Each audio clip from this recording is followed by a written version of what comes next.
is good, YouTube? What is good? Welcome into the show once again. Your host Tavares Wilson, Last Word Productions. As you all know by now, I always get the last word, man. So let's get straight into it, man. Here with my good friend, brother from another mother, once again for another week, another episode. Larry, say what's up to the people. Yo, what's good, folks? Let's get it on. Yes, sir. Yes, sir. So last week was last week. It was terrible to watch. But at the end of the day, we got to get over it, got to get through it, whatever the case may be. So now it's just, at this point, it's about moving on and seeing what they can improve on. So I'm not gonna get back into the nuances of the game because I feel like we ripped the team more than enough. They don't need us to be, trying to relive what transpired and what happened on a disgraceful Sunday. But I do want to talk about something that has caught a lot of interest and a lot of talk over the last couple days, and that's who the starting quarterback will be. And right now, for those who don't know, Tim Boyle and Snoop Huntley, Tyler Huntley, is competing essentially for the starting position this coming Monday against the Tennessee Titans. Tim Boyle has been here for maybe a month or so. Snoop Huntley, aka Tyler Huntley, he's been here for a week, some change maybe. So if you had to choose, like, if it's your choice, you're the general manager. Coach. Who are you starting and why? I know how the NFL set up, so I know they're gonna want, they're gonna want a face that's been in the system to start. So maybe Tim Boyle or I don't think Skylar Thompson is gonna get another chance unless he just go out there and like wows the crowd. Wows the team in practice or anything. But I think you should come in and start Snoop, man. Tyler Huntley.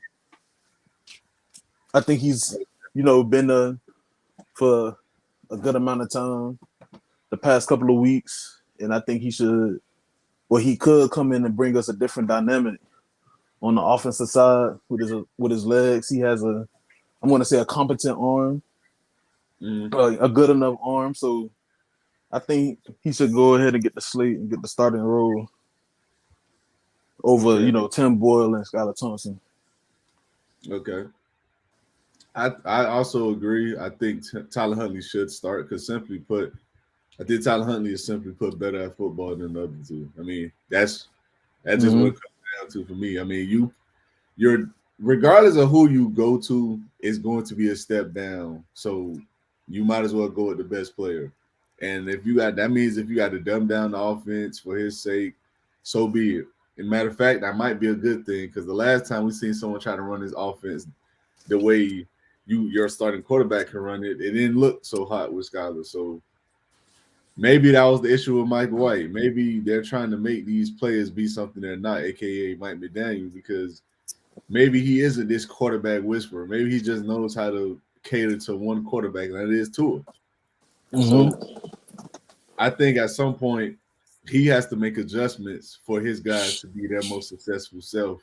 And I think Tyler Huntley being a starter will pretty much force his hand to play a lesser offense that's less complex and, with all the motions and the melodramatics before the snap and things of that nature. So I think Tyler Huntley will not only be the best player, but I think he'll make the offense more simplistic, and I think that could be a good thing, especially when you're going into a game against a Titans team that, like you said last episode, this team could easily be 3-0 right now.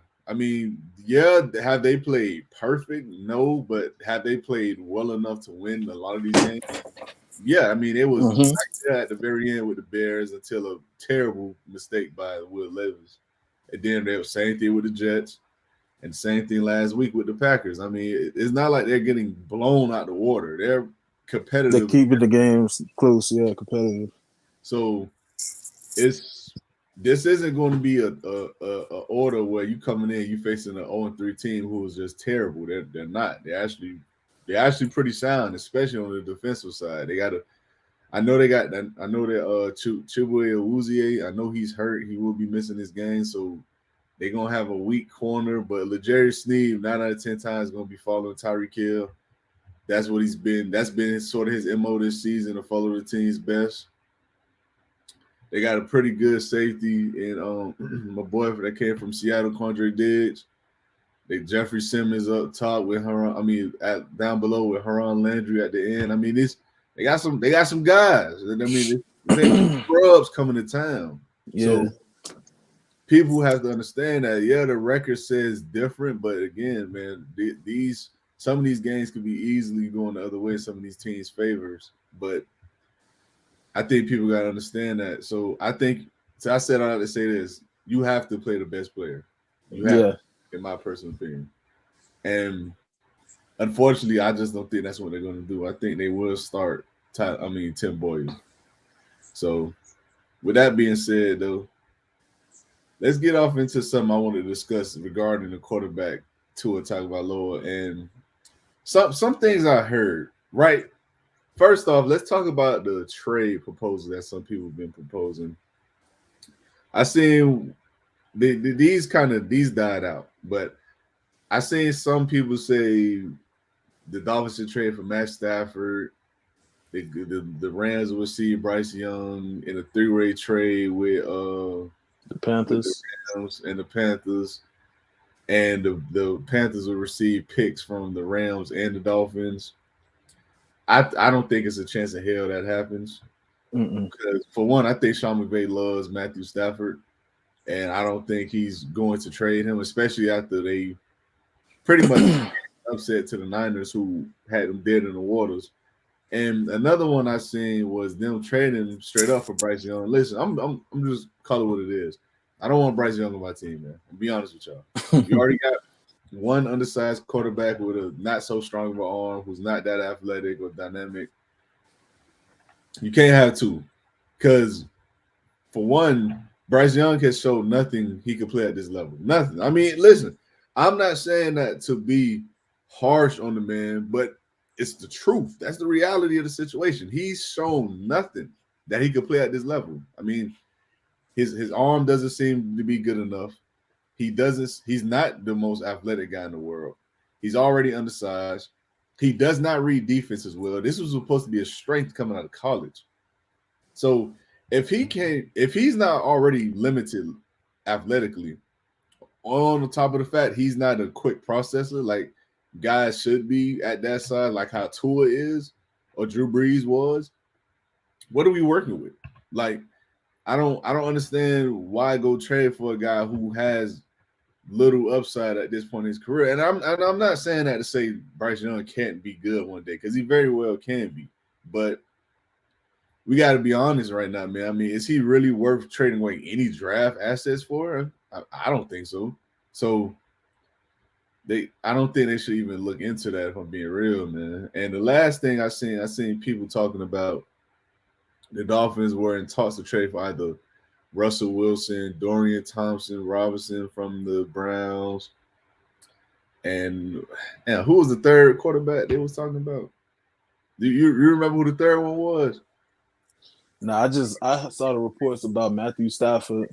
I did see Bryce Young, and you just that's news to me that it was Russell Wilson and Dorian Thompson from Cleveland. It was one more quarterback, bro. I can't think of it right now. Damn, I can't think of it right now. But it was three quarterbacks. It was three of them. Oh, Zach Wilson. That's what it was. Zach Wilson. It was three quarterbacks who basically, all of them played in this league at some capacity. All of them have showed something at some point, and they were saying the Dolphins should trade for him. I said all that to say this, people. Recently, it came out the Dolphins are not looking to trade for absolutely anyone at all. So all his trade talks are dead. Tua is obviously coming back at some point. I don't know when. I don't know what week, but we know he will return, because if they really were in the realm of him not returning anytime soon, they would have made a move for someone else to come in and be a starter for some substantial time. They haven't. So that just tells me Tua, at the very least, is going to come back in the next month. So they think they can thug out this next wave without him. And I mean, maybe they can. We'll see. I don't really have that much hopes for it, but we shall see. And another thing I wanted to discuss with you, my boy, before we get into the game is I'm starting to see something that I really don't like, and I'm going a little tangent. And the Of thing I'm course. seeing that I don't like is a lot of people are starting to say Tua made Mike McDaniel. And listen, as big as a critic I've been on Mike McDaniel, as harsh I've been on him, I think that's absolutely foolishness to sit here and believe Mike McDaniel was made by Tua Tagovailoa. I think that's absolutely absurd because we're people are acting as if Tua was anything before this dude came to town. It's like people forgot he literally had to come to Miami, pull up what it was, 300 some tapes of him throwing the Mm-hmm. football and convince him again that yo, you are good at this shit. Like you need to work on this and focus on this, and you can be one of the best doing it right now. It wasn't until then he actually became something. Like, yeah, Mm-hmm. they went and got Tyreek. Yeah, I understand that. They went and got Raheem Mostert. Yeah, you got Devon A. Yeah, I get all that. Listen, bro. At the end of the day, the coach came in and fixed the quarterback. I will not deny that Tua is a big factor in why Mike McDaniel has had success as a coach because Tua fits what he wants to do in terms of his play calling. Not denying that. But to say either one of them made the other is absolutely absurd. Like they're complementary to one They another. complement each other. Yeah, definitely. Exactly. Like any other coach and quarterback dynamic. Like to say Tua made Mike McDaniel is absolutely ridiculous. And to me, that just screams Tua near. Like that just like it's like there's no way you really sat there and believed this with your whole heart. And Mm-hmm. I see a lot of people talking about that or saying that, and a lot of people it's crazy because a lot of these people are well known in the Dolphin community as like beat writers or like they had their own talk shows, radio hosts. I don't know if you know who this is, but a dude named Big O, he Mm-hmm. he was he was the main advocate for it, saying Tua made Mike McDaniel should be thankful for him. This, that, and the third. I'm like, bro, what are we talking about? Like, are we watching the same shit? First of all, the Dolphins have been bad on offense for the last 7, 8 games. So this is Mm-hmm. beyond just you feel me, just Tua not playing. They've been bad for the last 7, 8 games with him. It's like people forget he finished the game against the Bills with 3 interceptions. He was horrible. Yeah, he was horrible in the game. So let's pump the brakes on this. He made Mike McDaniel talk. That is a load of bull jive I've ever heard it, bro. Like it's crazy to even fathom that thought in your head because they clearly need each other. Like I mean, what are your thoughts on that, man? Hey, like I just came in and interjected. They complement each other, man. Tua, for the most part, was the quarterback that had low confidence, who said himself he looked in the mirror and didn't even believe if he was an NFL quarterback. Um, quarterbacks aren't the types to let the media or let the coaches, hell, even players get into their head and change any opinion they have of themselves. So I don't, I would never believe that Tua came in for these 3 years and made Mike McDaniel anything. Even with Mike McDaniel's horrible play calling and time management and breaking the play calling that he has that's working for him, Tua on that same token needed Mike McDaniel's offensive scheme and offensive play calling in order to come in and actually look, you know, like a franchise guy, a franchise quarterback. So I would never feel as if that they are over either, like they are over the other. That just like if Mike McDaniel loses his job, it should follow that the quarterback may have to lose their job as well. Because you came in with the plan like you are going to revive this man's career. You are going to make him better. He is going to get better through you. So if this not working, and we're about to be on the fifth, sixth, hell, maybe even seventh year, and we still not successful. We still didn't make it past the first round. We still ain't win a division. Hell, we still don't have a 2-win streak on the Buffalo Bills. Y'all both gotta go, you know? So to say that one is over the other is ludicrous. I think they complement each other well to an extent. Mike McDaniel is a very soft-spoken guy. He gets to him, gets him emotionally, he gets him riled up for competitive football. So it's the same thing with Tua to Mike as well, you know? So that's Yeah, a ludicrous statement. yeah, for sure. I think that's absolutely absurd. For those who believe Mike McDaniel is made by Tua or vice versa, I either way it go, I think is absolutely ridiculous to say because at the end Mm-hmm. of the day, neither one of those guys. First of all, Mike McDaniel has never coached anywhere else, so it's you can't sit there and say, well, he hasn't done X, Y, and Z with ABC. We don't know. I mean, yeah, he doesn't look like he knows what he's doing with Skylar Thompson at quarterback. I get it, but again, even though he called a terrible game against Seattle, he should have been more complimentary to what Skylar Thompson could do well. It's still Skylar Thompson at the end of the day. Like he's just not good.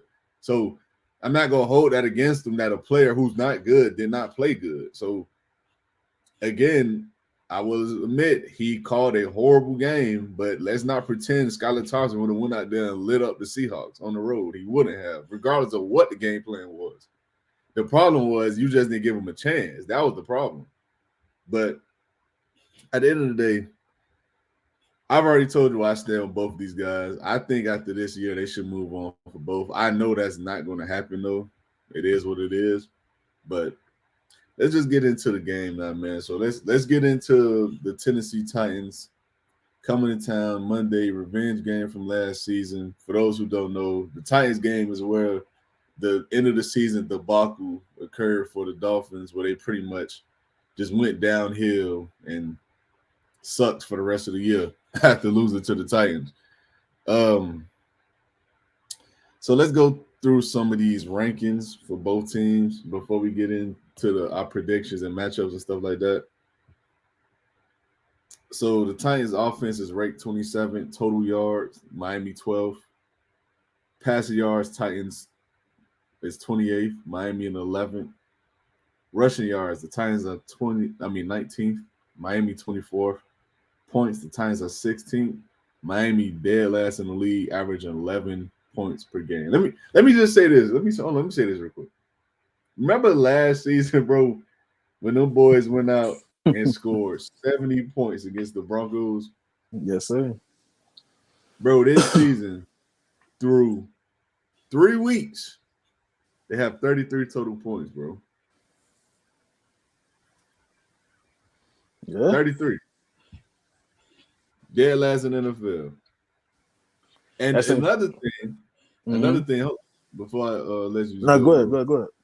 Another thing, they are the only team in the league that has never led a game.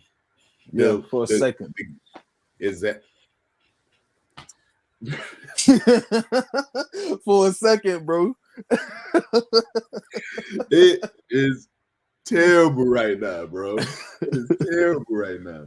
Like it's literally horrendous how terrible the offense is. Like what makes it worse, like I told you last time, we disagreed on this, but I don't think the defense is playing that crazy, but they're playing so much better than the offense. You just can't help but feel like there's upside to it. Like Yeah. the offense is literally putrid right now. Like it's terrible. All I gotta say is this: they gotta figure something out. If they don't figure something out, it's gonna be a long damn season.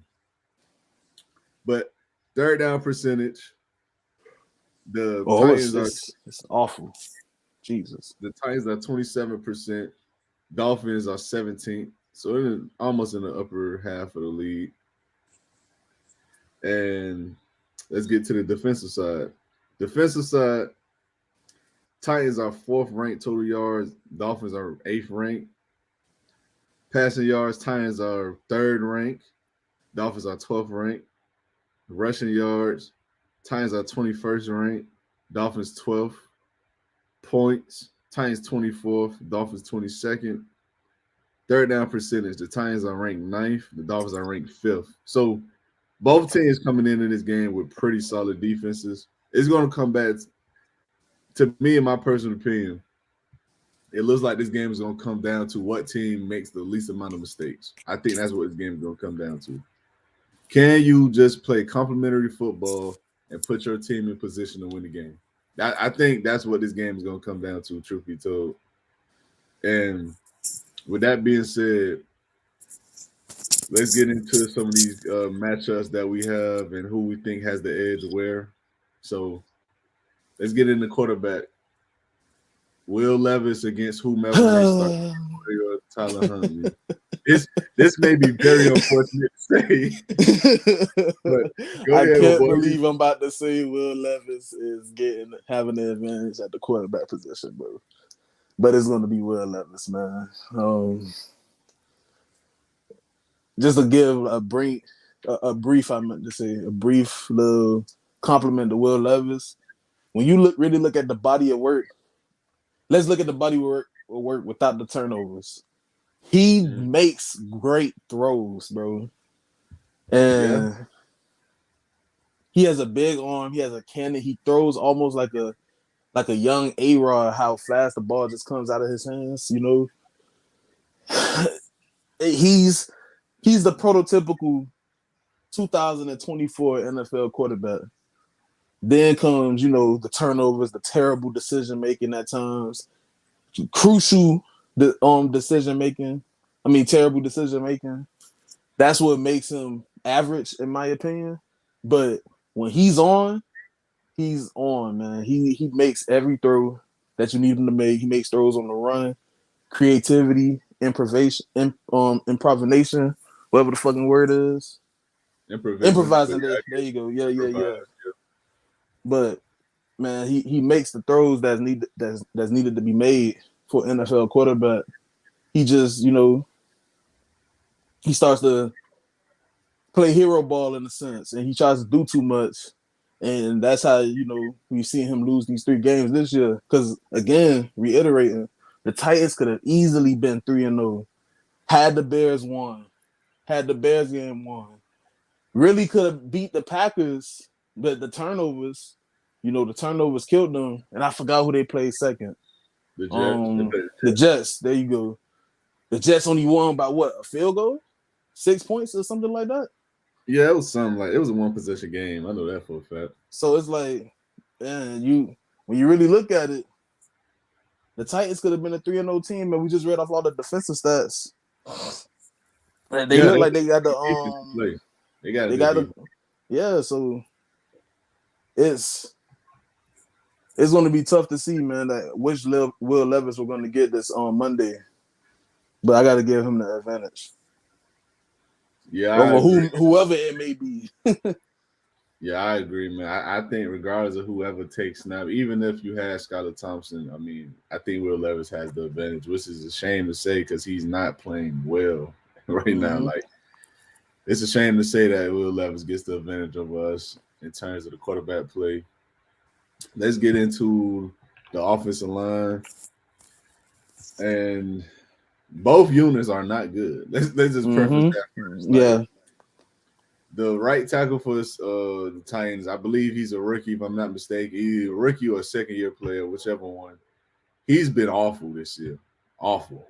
So let me preface this first. Matter of fact, I'm gonna save it later because it's gonna be one of my 3 things they need to do. The right tackle has been awful for the Titans. Their interior play has been abysmal. And the left tackle, man, I can't remember his name right now, but he's the one lone, somewhat bright spot on the team. So, who you think got the edge there, man? Because again, both units are awful. I think this is a wash. Excuse me. Is Teron Armstead playing? Because I know he got hurt during the Seattle Seahawks game. I'm not sure, bro. Him and Kendall Fuller both had concussions. They haven't really came out and said whether or not either one of them are playing. So I'm not sure. Man, I'm not gonna lie to you. Both of these could go off the fact that they're not playing because concussions both usually be out 1 week. both of these offensive lines are, in my opinion, terrible. I would give the slight edge to Tennessee though, honestly, because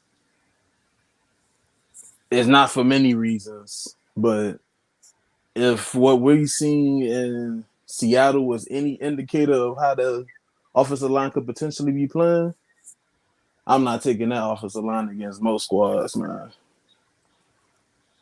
Because you see a team like the Commanders doesn't even have a great offensive line, but they ensure that Jaden Daniels doesn't get touched, you know? And it's sad to see how 2 years could easily change. Even when we still didn't have a great offensive line, but we kept our quarterback upright for the most part until Tua eventually did get concussed. But I gotta lean Tennessee here, man. Tennessee has the slight edge. I give it to Tennessee because there's not many reasons, man. I feel like they both terrible. Yeah, I think this is a wash, man. I think they even kill. They both of these units are bad. I Yeah. just think that's what it comes down to. So I'm not giving the edge to either one because I just feel like both units are that bad. But let's get off into the running backs. Tennessee, they got a nice little running back tandem with Tony Pollard and Tajay Spears. Dolphins coming into this game. Devon A. Chain. I don't believe Raheem Mostert is playing again. No, he's not. So it's gonna be A. Chain with a committee with Jeff Wilson and Jenna Wright more than likely. So who you think gets the edge there? I'm giving the edge to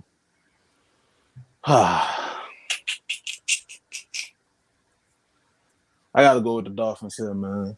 Just off explosive playability. I know Tony Pollard has the most experience, but Tony Pollard hasn't looked good ever since like week 1. The past 2 weeks, I wouldn't say he's necessarily looked good, especially last game. Let me just talk about last game. Last game, he did not look good at all.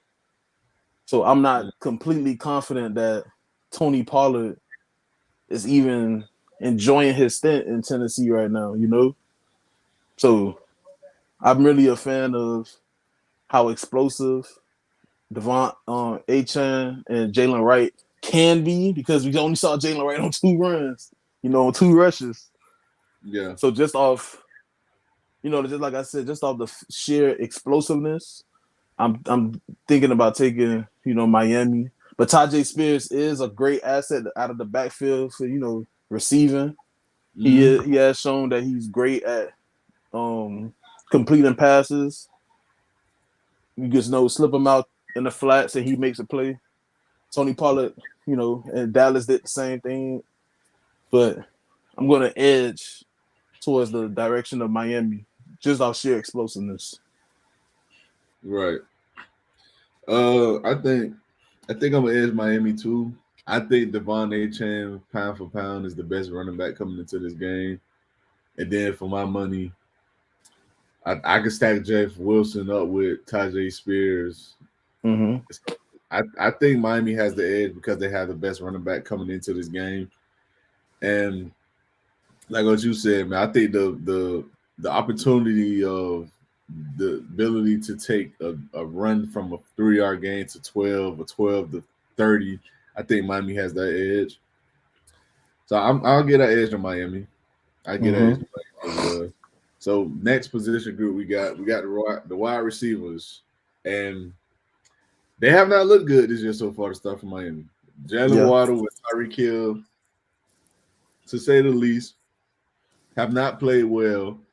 I get it, the quarterback's out, but I see Justin Jefferson coming out here getting 100 yards with whoever the hell that quarterback. I expect better from a guy who I believe is the best receiver in the league in Tyreek Hill. There's no reason why he should finish a game with less than 50 yards receiving, in my opinion. So, who you think has the edge here? Remember, Titans got a pretty good receiving room as well. Tyler Boyd, third receiver, Calvin Ridley, 1A, D Hop, 1B kind of situation. And you could include the tight ends in this as well. Jonnu Smith or Okawanzu, however you say the Oh, tight end name. Okonkwo. Okonkwo, yeah. So you could include them as well. So My boy, I don't even want to cut you off, but I'm dead set on Miami on this one, man. okay. No way I'm thinking Tyreek Hill, Jalen Waddle. You know, I'm not going against those guys with no, with a very good, solid receiving core and Calvin Ridley, DeAndre Hopkins. My man name that got out of Tyler Arkansas, Boyd. Traylon Burks. Traylon Burks. Shit, Tyler Boyd. I forgot he was even there. I'm not gonna lie to you. They ain't dropped Traylon Burks over Tyler Boyd, man. They got a great little receiving core over there, but there's no way I could take them over the Miami Dolphins assets over there, man. I can't do it. I too fast, too too dynamic of a receiving room. Jonnu Smith, it looks like we're trying to get him more involved. He he got to work on his consistency though, and just those three alone, I want to take Miami, but it's top heavy though. We just named like 6, 7 pass catchers for Tennessee. You know, Yeah. so that's why I stand with that. Yeah, I think this is one of is pretty close. I'm not gonna lie. As terms of like the totality of the room, I think if you look at it as a whole, I think the Titans do have a better receiving room. But as far as this game goes, I got to get an edge on Miami because I simply believe in order for them to win this game, they're going to need something out of their best players, man. They For they got to sure. come and play. That includes Waddle, Hill, Ramsey, whoever. Like they have to come play. Like this is a game to me, in my personal opinion, you can't lose. You can't lose this game. Why? Because Mm-hmm. you start on 1-3 on the season. You in the AFC, it's tough. AFC tough, Yep. man. Like it's the Ravens ain't gonna stay below 500 forever. The Bengals might pick it up. You never know. As long as you got a great quarterback, you got a chance. They're You gotta definitely a second half season team. so you gotta pick it up. You gotta figure it out. And you can't afford to be on the outside looking in early because this is where you made your bread and butter. Like you've been good to start the season each and every year. Mike McDaniel's been here. Like you started 1 year they were 8-3 last year. I mean they had 2 straight years they started 8-3, and then it just kind of collapsed both seasons. But you have to start now, especially with how the season ends, bro. This you got a gauntlet at the end of this season, so you have to start now. But I get an edge in Miami receivers. Let's go to the other side of the ball. Let's go to the defensive side. And we're going to start with the front seven first. Let's go with the front seven, Miami against the Titans. As we know, like I mentioned earlier, Harold Landry, Jeffrey Simmons. They got some guys over there. Linebackers pretty solid. Got some pretty solid linebackers. But who do Mm-hmm. you think have the edge in this game?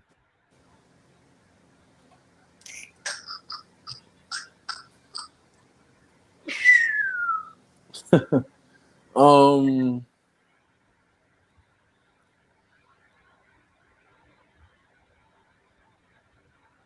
I think this lineup. If I would, I can't choose, man, because there's a lot of things that both do well, and it's a lot that I feel like both can improve on. Really, Mm-hmm. mm. I might have to give the edge to Tennessee on the front seven. Front seven, just because I had the names you just said: Jeffrey Simmons, Harold Landry. They got who I feel like is a underrated linebacker in Aziz Al Shahir. Um, Oh, shit. Yep.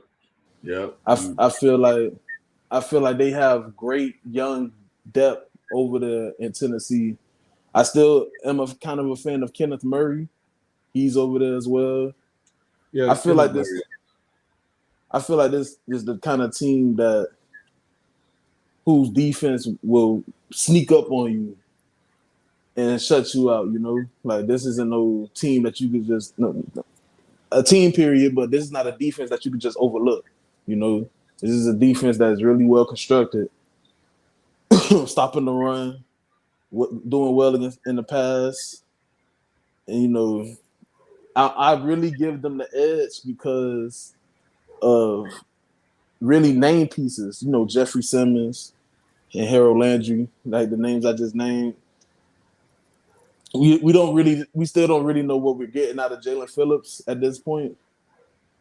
We don't really understand how the direction of our defense really, in my opinion, because it looks like it's going one way, but then we doing other shit. We're not really blitzing. We're depending on the front four, and we're not getting consistent pressure on the quarterback.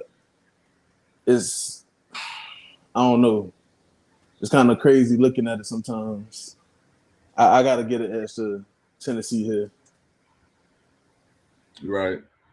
And I agree. I get an edge to Tennessee. I think you can make an argument for the front four, but I think the linebackers is where the difference comes in. Because for one, David Long might not play this game because he has a hamstring injury. And even if he was to play, I think Shahir, I believe how you say his name. Aziz Al Shahir. Yeah, he's the best linebacker coming into this game, in my opinion.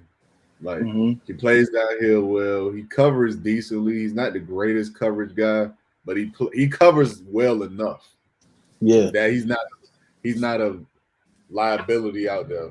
So I got to get an edge to them, man. And let's go into the secondary. And this to me is an interesting one because the Titans got a good secondary. Like I said, Awuzie is hurt for the Titans, but we also may be down a corner two with Kendall Fuller. They got good safety play with Condre Diggs.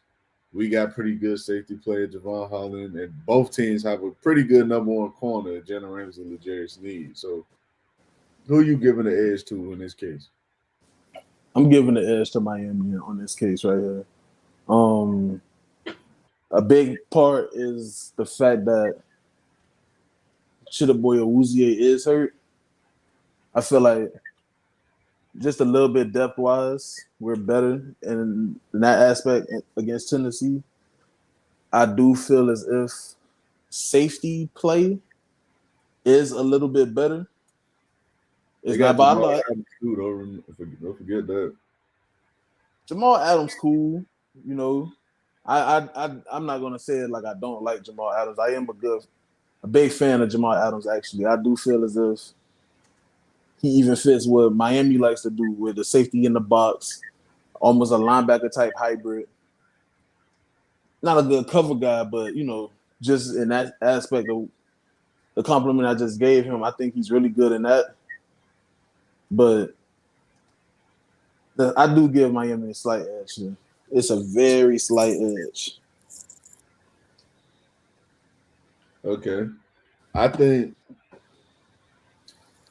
I think this is another wash for me, man. Because like I said earlier, I think both teams are eerily similar when it comes to secondary.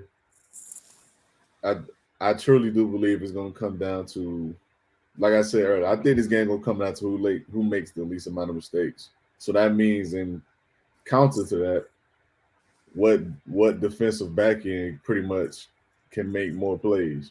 So I think it's a wash because both of these teams have guys that can make plays, and both of these teams have Mm-hmm. some pretty solid players in the back end. So I think For it's sure. pretty easy right now. But let's get off into some score predictions and who we. Matter of fact, before we get off into that, we're gonna do the three reasons the three things. Excuse me. Miami needs to do in order to win this game.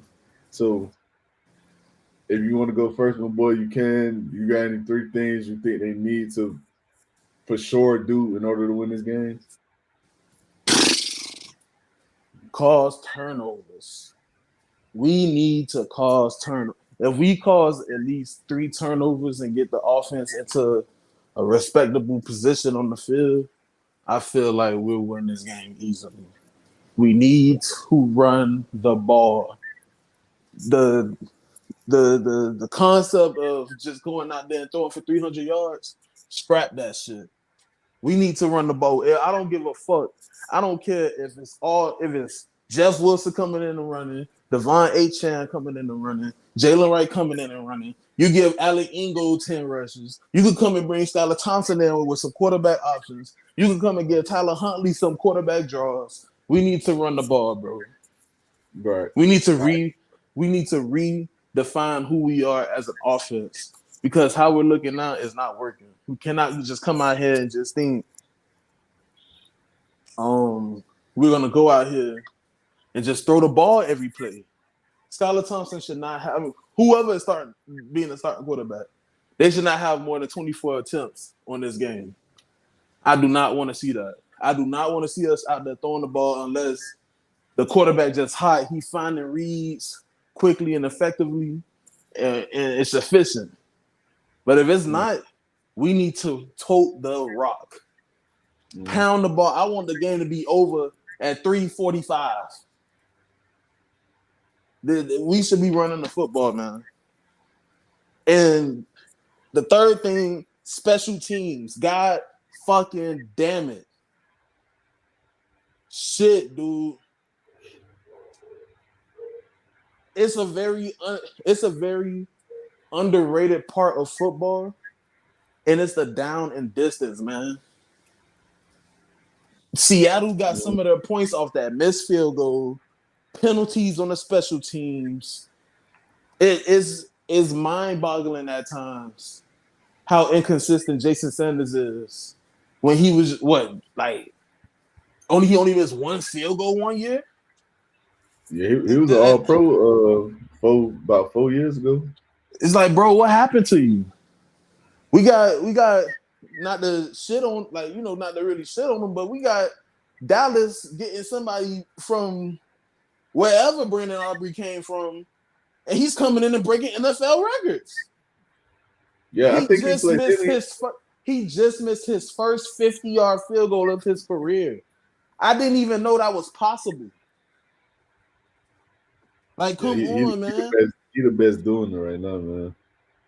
Like, the Eagles could come in and plug in Jake Elliott for a 63-yarder, and Eagles fans sit back and confident. You know, Harrison Butker comes in, he's extremely consistent. Justin Tucker, even though he's kind of having a slump year, that's still a first, I'm not going to say first ballot, that's still a bona fide Hall of Fame kicker, bro. And Jason Sanders was just in that conversation 3-4 years ago. What the hell happened to you? Special teams is what keeps teams that are injured and bad in games. That's what keeps teams in games, man. We don't have our starting quarterback. Our quote unquote best player on offense, according to some people. Our leader of the team, according to some people. This is when we need those 5-for-5, 6-for-6 field goals games from our kicker. We need the offense to be consistently starting from the 10 to 5-yard line out of Justin Bailey. We do not need no penalties on the special teams. That's what we need in order to win this game against the Tennessee Titans on prime time. Okay. And to Jake Bailey's credit, man, he's kicked the ball well. I called him Jason. I'm sorry, Jake Bailey. Yeah. To his credit, he's kicked the ball well this year. I think so. Hopefully, he can continue that. And let me say this: my three things. For one, I'm going straight to one player in particular because I mentioned it. The tackle for the Titans, the right tackle, I do not know his name, but all I know is he's not good. If there was ever a game where Jalen Phillips needed to show his draft stock and earn himself a contract, this is the game. This is it. If he ever needed to put a game up on film to prove his case to why he should be one of the top end paid DNs based off his potential, what he could do, this is the game. He needs to go out and do it. So, but this is the game, man. I think he needs to dominate. He should have a 2+ sack game, in my opinion. This is one of the games where he needs to be just a animal, unleashed kind of deal. So that's one thing for me. The other thing is, I think they, like you said, I think they got to run the ball, man. They have to run the ball. Like you can't come into this game thinking you're gonna throw on this team. For one, you're not throwing the ball well at all. Now you're coming into a game where you have a pretty damn good secondary to go up against. Yeah, I get a Woozy Ace hurt. I get it. But at the end of the day, you're down to your third, fourth quarterback. You can't be throwing it over the yard thinking it's gonna work. It's not. So you gotta be able to run the ball. You gotta be able to run the ball. And my last thing, and I will say this. This is important, and I pray to God it happens, dog. Mike McDaniel has to manage the game well, man. He has to. Like For sure. play calling, time management, challenges, timeouts usage. He has to call a well coached, well scripted game, bro. He cannot. He cannot be one of the reasons why this team loses. He can't be trying to go for 57-yard field goals when it's 4-for-1 and you're giving a good field position. He cannot be going and calling these terrible fullback dives when the whole league knows it's coming because you ran it every third and short or fourth and short. He has to call a good game, bro. He has to. And those are the things they got to do for me in order for them to even have a chance to win this game. So let's get into the score predictions, man. So who you got winning, my boy, and why you got him winning? Man, I got the Dolphins winning 30-24 on a game-winning touchdown, man. And the reason why, 30 points. Yeah, Okay. I got them winning 30-24, at least in the range of a 6-point difference. And I got them winning because, I feel like this is going to show, like, hey, man, we're still that playoff team. We're still a team that could make it competitive, speed all over the field. We're showing that we can still go out there and play and be competitive. We're going to start catching the ball, get tackled. We're going to get up screaming like Jalen Waddle always do. We're going to be showing all the little first down signals all game. I seriously believe we're going to beat them by a game-winning touchdown. We're going to get the Titans that fourth loss. Okay. I like it. Well, unfortunately, my brother, I don't share the same sentiment. I think the Titans win one. I think the Titans win 17-10. Listen, I don't want to be that fan, man, but I gotta see it, man. I gotta see Tim Boyle or Tyler Huntley go out and actually call and play a good game. Mike McDaniel call a good game, that is. I gotta see it, bro.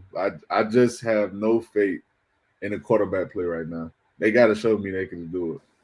So I say Tennessee wins a close one, 17-10, 17-14, something along those lines.